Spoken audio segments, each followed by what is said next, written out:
பகவான் சைத்தன்ய மகாபுருவுடைய அவதார நாள் நெருக்கத்துல இருக்கு.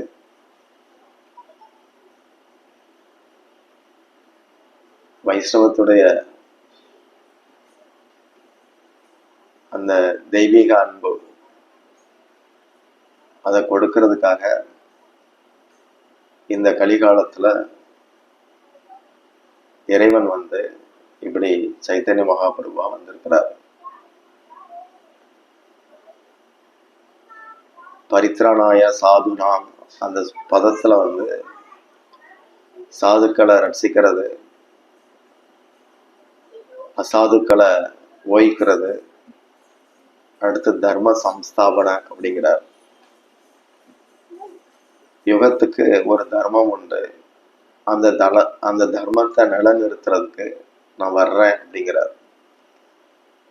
அதை எப்படி சொல்றாருன்னா, ததா ஆத்மானம் சிருஜாமி அகம், நானாவே வர்றேன் அப்படிங்கிறார். இந்த உலகத்துக்குள்ள வரணும்னா பிரம்மா அனுப்பணும், துர்கா அனுமதிக்கணும். ஆனா இவர் வந்து ததா ஆத்மானம் சிருஜாமி அகம், என்னை நானே தோற்றுவித்துக் கொள்கிறேன் அப்படிங்கிறார். பகவான் வந்து சுதந்திரமானவர் அப்படிங்கிறதுக்கு இது ஒரு உதாரணம்.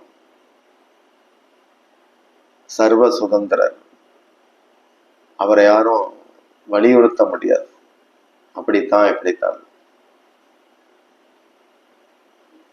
அப்போ ஒவ்வொரு யுகத்துக்கும் எது தர்மமோ அதை அவர் தான் ஸ்தாபிக்கிறார்.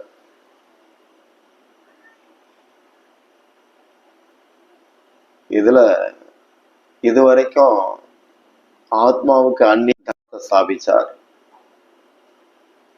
ஏன்னா அப்போ முதல் யுகத்துல மனசுல கூட தடுமாற்றம் வராது, உடல்லையும் தடுமாற்றம் இருக்காது. அப்போ அதற்கேற்ற மாதிரி ஒரு மார்க்கத்தை கொடுத்தார், தியானம் பண்ணுங்க அப்படின்னு. அப்போ ரொம்ப அமைதியா இருப்பாங்க மக்கள். பகவான் தான் இறைவன் அப்படிங்கிற கருத்துல மாற்று கருத்து யாருக்கும் கிடையாது. சத்தியம், அவர் தான் பரம்பொருள், மெய்ப்பொருள். அதனால பகவான் தான் எல்லாம் அப்படிங்கிற நினைப்பு எல்லாருக்கும் தெரியும். அப்போ தியானம் பண்ண சொன்னார். அடுத்து கொஞ்சம் தன்மைகள் குறையிற போது மார்க்கத்தை மாத்துறார், யாகங்கள் பண்ணுங்க, பூஜை புனஸ்காரம் பண்ணுங்க அப்படிங்கிறார். அவரே வந்து அப்படி அறிமுகப்படுத்துறார். இப்படியே வந்து இப்போ கலிகாலத்துல என்னுடைய நாமத்தை சொல்லுங்க அப்படிங்கிறார். இந்த நாமம் அப்படிங்கிறது ஒரு அமிர்தம், நாமாமிர்தம், ஹரி கதாமிர்தம், அமிர்தம் பேர் இதுல வைக்கிறாங்க. சுகதேவ கோஸ்வாமி பரீட்சித் ராஜாவுக்கு பாகவத கதைகளை சொல்ல போறார் அப்படின்ன உடனே அதை தடுக்கிறதுக்கு ஒரு அந்த பரீட்சித்தை எந்த பாம்பு தீண்டி இறக்கணுமோ அந்த பாம்பு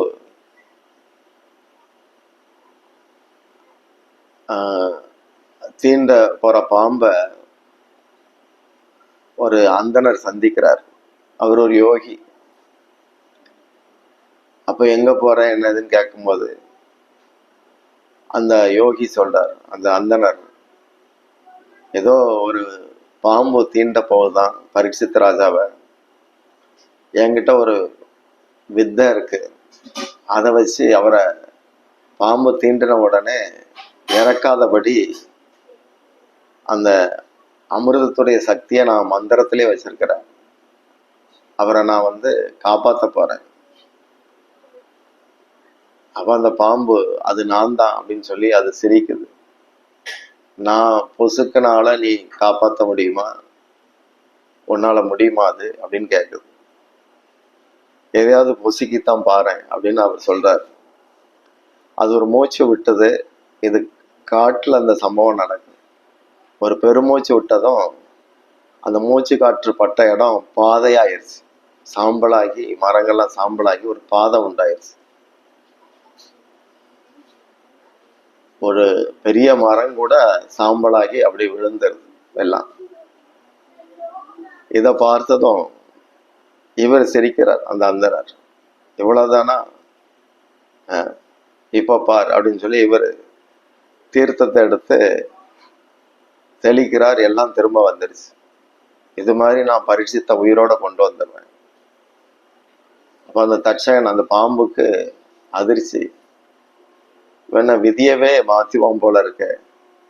சரி, நீ எதுக்காக அவனை காப்பாத்தலான்னு போற அப்படின்னு கேட்கிறாரு. அந்த பாம்பு கேட்குது, வேற என்ன, அவரை காப்பாத்தினா எனக்கு நிறைய பரிசு கொடுப்பாங்க, பொருள் கொடுப்பாங்க, நிறைய கிஃப்ட் கிடைக்கும், உட்கார்ந்து சாப்பிடலாம், நிறைய பரிசு கிடைக்கும்னதும் இந்த பாம்பு சொல்லுது, அவங்கிட்ட இல்லாததெல்லாம் எங்க லோகத்துல குவிஞ்சு கிடக்கு. நாகரத்னம் பார்த்திருக்கியா, அதெல்லாம் என்கிட்ட நிறைய இருக்கு, உனக்கு எவ்வளவு வேணும் நான் தரேன் அப்படின்னு சொல்லி இது லஞ்சம் கொடுத்தது, நிறைய ரத்தினங்களை கொடுத்தது. அவன் வாங்கிட்டு போயிட்டான். அதுக்கடுத்து பாகவத சம்பவம் நடக்குது. இந்த பாகவதம் அமிர்தம். இதையெல்லாம் பார்த்துட்டு தான் தேவேந்திரன் கூட கேட்பான் சுகதேவர்கிட்ட நமஸ்காரம் செய்து, பூமியில போய் எதுக்கு இந்த கதையெல்லாம் சொல்றீங்க, பாகவதத்தை எங்க தேவலோகத்துல சொல்லுங்க, அங்க ஏற்கனவே அமிர்தம் இருக்கு, இந்த பாகவத்தையும் சொன்னா அது இன்னும் அணிக்கு அணி சேர்த்த மாதிரி இருக்கும். இது பூமி ரொம்ப குறுகிய ஆயுள், கொஞ்ச காலம் தான் வாழ போறாங்க, இங்க சொல்லி என்ன பிரயோஜனம், மேல வந்தா உங்களுக்கு இன்னும் நிறைய கிடைக்கும். பரீட்சத்துக்கு பாம்பு பிரச்சனை தானே, அதுக்கு நான் தேவலோகத்துல இருக்கிற அமிர்தத்தை கொடுக்குறேன் அப்படின்னு அவன் சொன்னான். அப்ப சுகதேவ் அவனை பார்த்து சொல்றார், நீ நினைக்கிற மாதிரி இல்லை, ஹரிகதா நீ தார அமிர்தமும் இந்த கிருஷ்ணர் கதை சொல்றேன்னு இந்த அமிர்தத்தையும் ஒன்னா ஒப்பிடாத.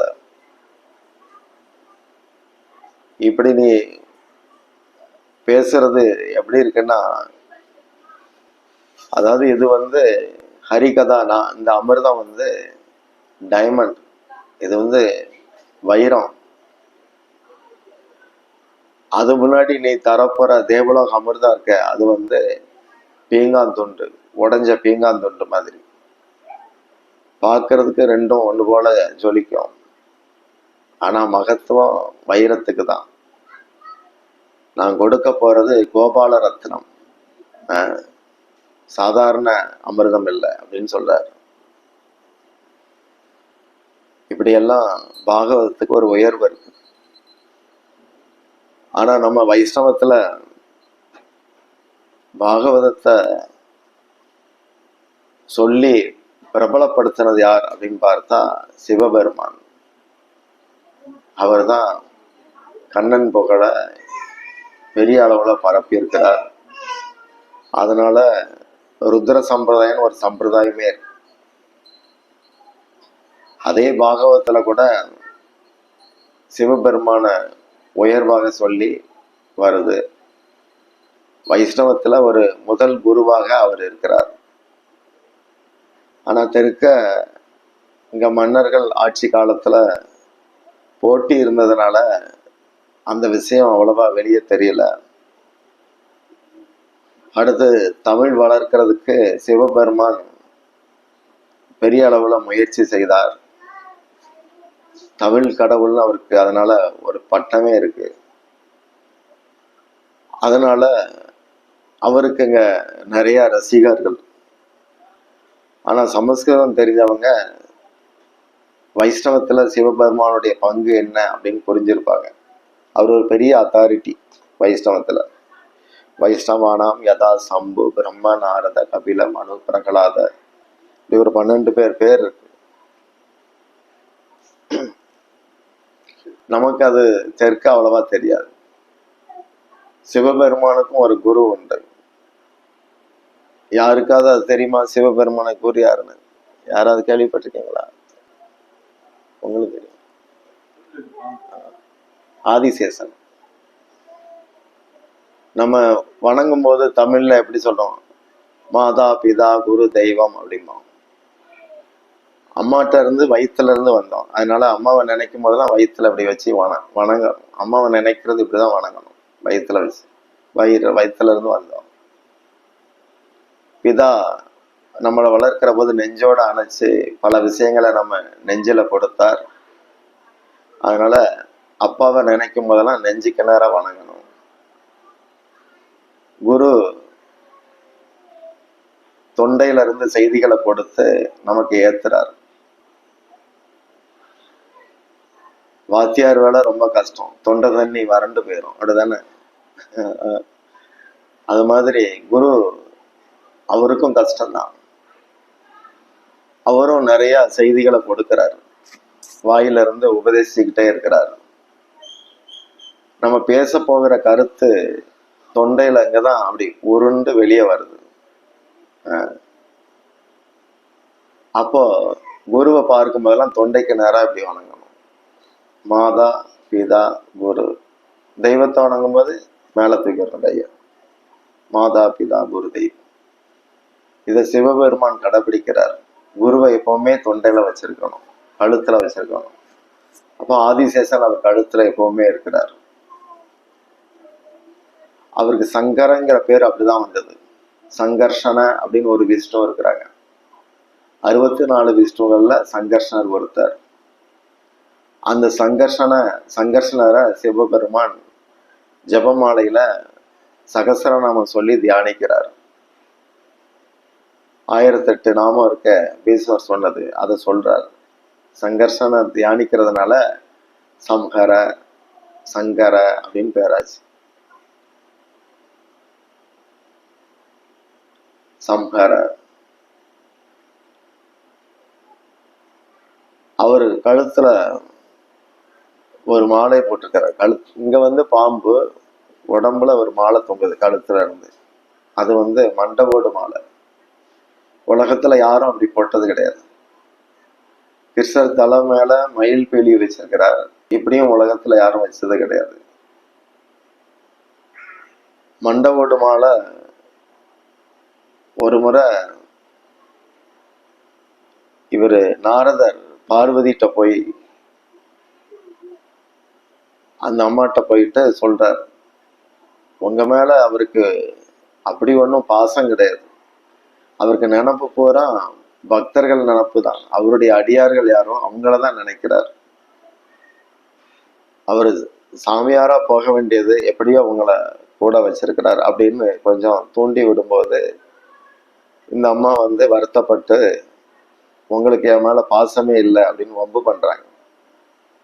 அப்போ அவர் கேட்டார், இந்த மாலை யாரு தெரியுமா? இந்த மண்டையோடு போட்டிருக்கேன், இந்த மண்டையெல்லாம் யாரு மண்டை தெரியுமா அப்படின்னு. எல்லாம் உங்களுக்கு வேண்டிய அடியார்கள் யார் மண்டையாவது பொறுத்து போட்டிருப்பீங்க அப்படின்னு அவர் சொன்னார். அவர் சொன்னா, இது பூரா ஓந்தால தான் அப்படின்னாரு. ஒவ்வொரு தடையும் ஏதாவது வம்பு பண்ண வேண்டியது, சண்டை பண்ண வேண்டியது, அப்புறம் தீ குளிக்க வேண்டியது. நான் அந்த மண்டையை பத்திரமா எடுத்து வச்சிருக்கேன், இது பூரா நீ தான் அப்படிங்கிறார்.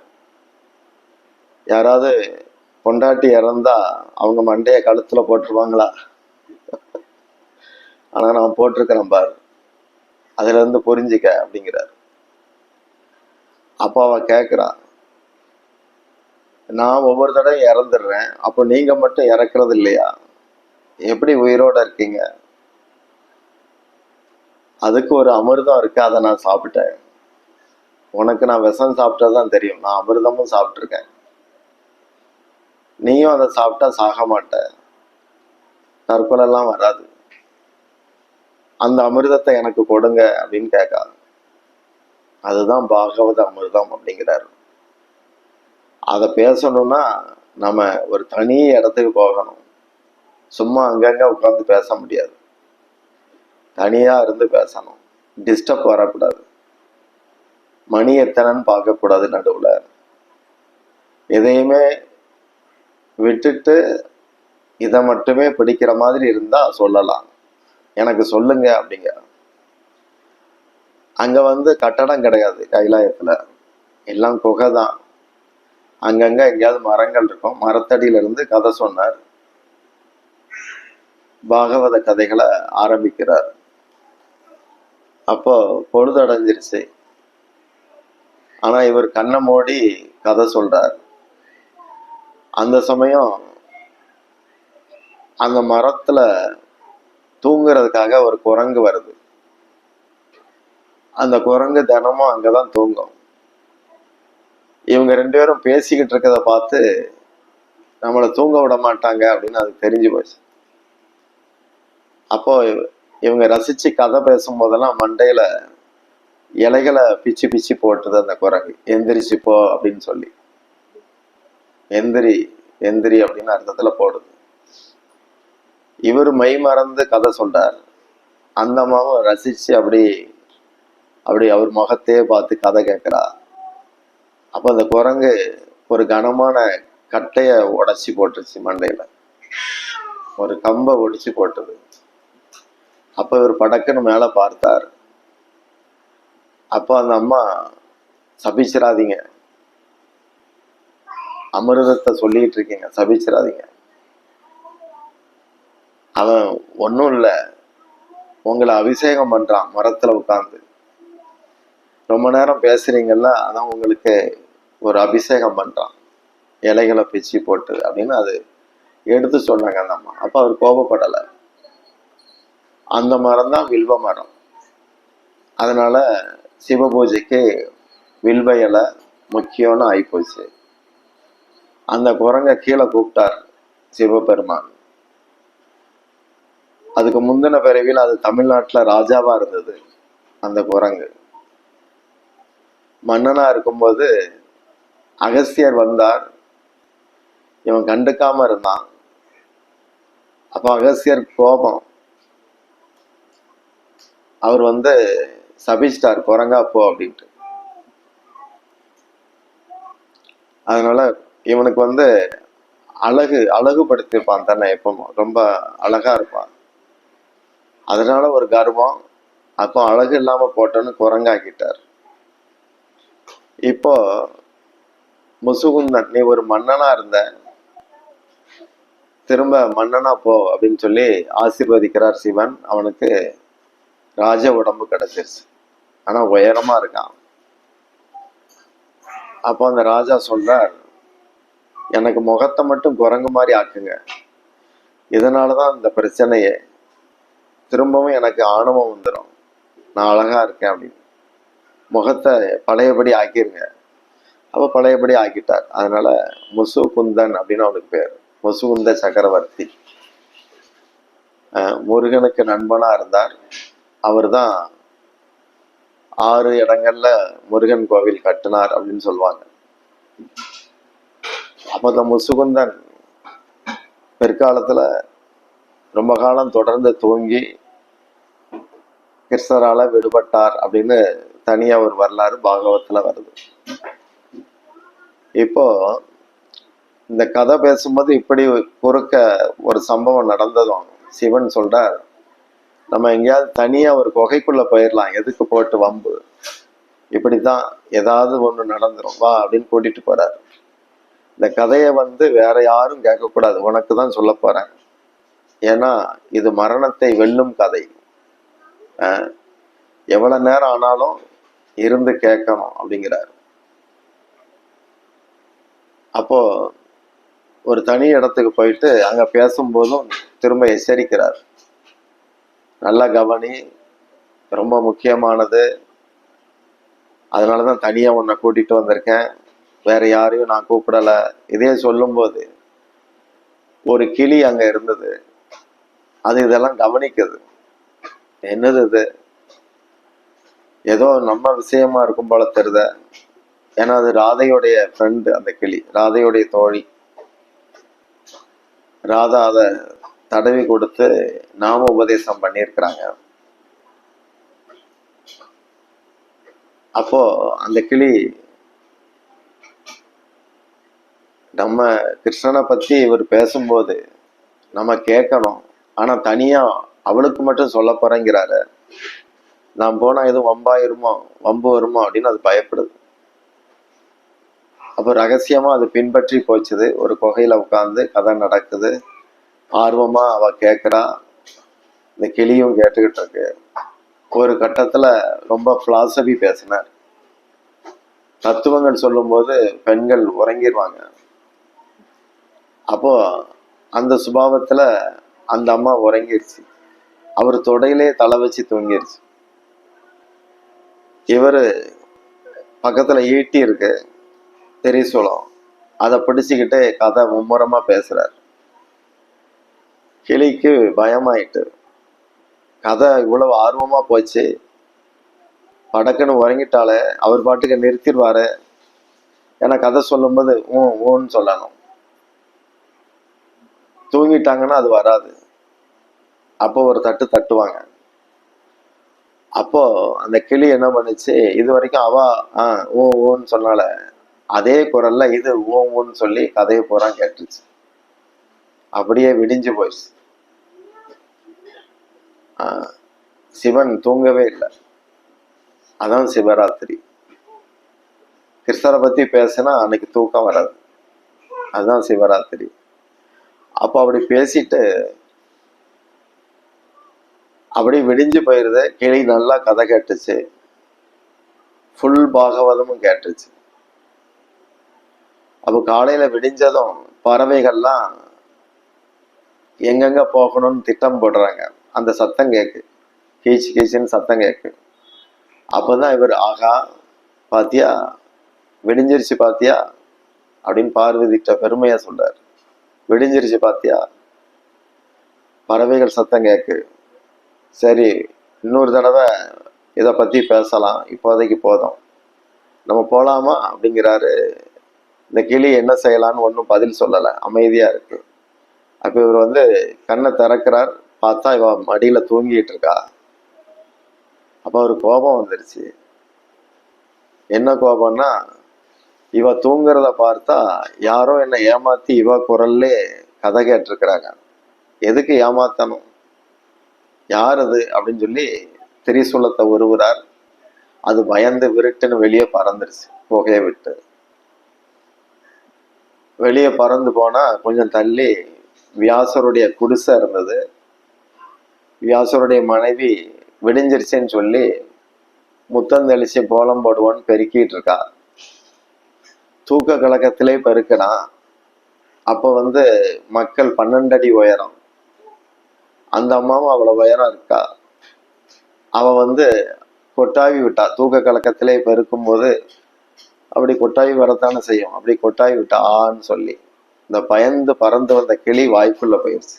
அப்படி வயிற்றுக்குள்ள போயிட்டு வந்த வேகத்துல உள்ள நேரா போயிடுச்சு. பாயிண்ட் டு பாயிண்ட் மாதிரி ஆயிடுச்சு. இப்போ இவர் பின்னாடி வாரார். திரிசூலத்தோட வியாசர் வீட்டு முன்னாடி நிற்கிறார். இவ ஓடி வியாசர்கிட்ட, என் வாய்க்குள்ள ஏதோ போயிடுச்சு, என்னன்னு பாருங்களேன். அவர் தியானத்துல பார்த்து சந்தோஷமாயிட்டார். ராதா வளர்த்த கிளி, சிவன் வாயில கிருஷ்ணர் கதை கேட்ட கிளி உன் வயிற்றுக்குள்ள போயிருக்கு. இதை ஒரு ஆச்சாரியர் ஆக்கிட்டா என்ன, அப்படி ஆக்கிட்டோம்னா நமக்கு எவ்வளவு நன்மை. அதுவும் விடிய விடிய கதை கேட்டிருக்கு. இதை ஒரு குருவாக்கிட்டா நமக்கு என்ன லாபம்னா, கிளியிட்ட ஒரு நல்ல குணம் என்னன்னா, கற்பனை பண்ணி பேசாது, சொந்த கதையெல்லாம் சொல்லாது. என்ன சொல்லி தந்தோமோ அதை மட்டும் சொல்லும். சிவன் என்ன போதிச்சாரோ அதைத்தான் அது பேசும். அந்நியமா எதையும் சொல்லாது. இது ஒரு குருவுடைய லட்சணம், ஆச்சாரிய லட்சணம். இது நிறைய குருமார்கள் எதையாவது சொல்லி டைவர்ட் பண்ணிடுவாங்க மக்களை. ஆனா இதுக்கு வாய்ப்பு இல்லை. இது ஒரு அங்கீகாரத்தோட இருக்கு, அதிகாரத்தோட இருக்கு. இதை வீணடிச்சிடக்கூடாதுன்னு சொல்லி நீ அப்படியே இரு, இதை உன் கருவுல நான் கலக்க செய்து ஒரு புத்திரனா மீட்கிறேன், கவலைப்படாதங்கிறார். அப்படி வந்ததுதான் சுகதேவர்னு பேர். சுகன்னா கிளின்னு அர்த்தம். சுகதேவ கோசாமி. இங்க மதுரை மீனாட்சி கோயில் போனீங்கன்னா, மீனாட்சி கல்யாணத்துல அந்த சம்பவத்துல பெண் வீட்டார் மாப்பிள்ளை வீட்டார் இருப்பாங்க. அந்த கூட்டத்துல கிளி தலையோட ஒருத்தர் நிற்பார். அதான் சுகதேவ கோசாமி. அவர் கிளி தலை கிடையாது, அப்படி அவரை உருவகப்படுத்துறாங்க. அப்போ அந்த குருவாகவே அந்த கிளியை கொண்டு வந்துடுறாங்க. அதனாலதான் பாகவதத்துல நிறைய பேர் பேசுறாங்க. பாகவதத்துல கோபியர்கள் பேசுறாங்க, கிருஷ்ணர் பேசுறார், சுகதேவர் பேசுறார், சவுனகரிசி பேசுறார், சனத்குமார்கள் பேசுறாங்க, சிவன் பிரம்மா எல்லாரும் பேசுறாங்க. ஆனா கிருஷ்ணருக்கும் சுகதேவருக்கு மட்டும் வியாசர் முன்னாடி ஸ்ரீன்னு போட்டிருக்காரு. ஸ்ரீ சுக உவாச்ச, ஸ்ரீ கிருஷ்ண உவாச்ச, பகவான் உவாச்ச அப்படிலாம் வருது. என்ன காரணம்னா, அந்த சுகதேவர் தன்னுடைய குரு ராதா அப்படின்னு சுகதேவருக்கு நல்லா தெரியும். எப்பவுமே குருவுடைய பெயரை சொல்லக்கூடாது, அவங்களுடைய பட்டத்தை தான் சொல்லணும். பரமஹம்ச பரிவிராஜகச்சாரி அஷ்டோத்தர சத அப்படின்னு சொல்லி எத்தனாவது பட்டம் அப்படின்னு சொல்லுவாங்க. பேரை நேரடியா சொல்லக்கூடாது. அதனால சுகதேவர் அந்த ராதா பேரை பாகவத்துல கொடுக்கல. இன்னொன்னு, ராதைய நினைச்சா அவருக்கு மெய் மறந்துடும். ஒரு வாரத்துக்குள்ள பேசி முடிக்கணும், இல்லாட்டி நாகம் தீன்ற சாபம் இருக்கு. அதனால அதையெல்லாம் கட்டுப்படுத்த அந்த பேரை தவிர்க்கிறார். ஆனா இடையில அந்த ஜாடையா கொண்டு போறார் ராதையை பற்றி. அப்படி ஸ்லோகங்கள் இருக்கு. அப்போ இந்த சிவராத்திரிங்கிறது இப்ப வருது, அடுத்த வாரத்துல இருக்கு, 2 நாள்ல. அதுக்கு அதோடைய ரீசன் என்ன? அது பல விளக்கங்கள் தரலாம், பல பேர் பல விளக்கங்கள் தரலாம். ஆனா வடக்க சிவபெருமான் மதிக்கப்படுறதுக்கு, சிவராத்திரி மதிக்கப்படுறதுக்கு பாகவதம் அவர் சொன்னார் அப்படிங்கிறது காரணமாக இருக்கு. அதான் விஷயம். ஹரே கிருஷ்ணா.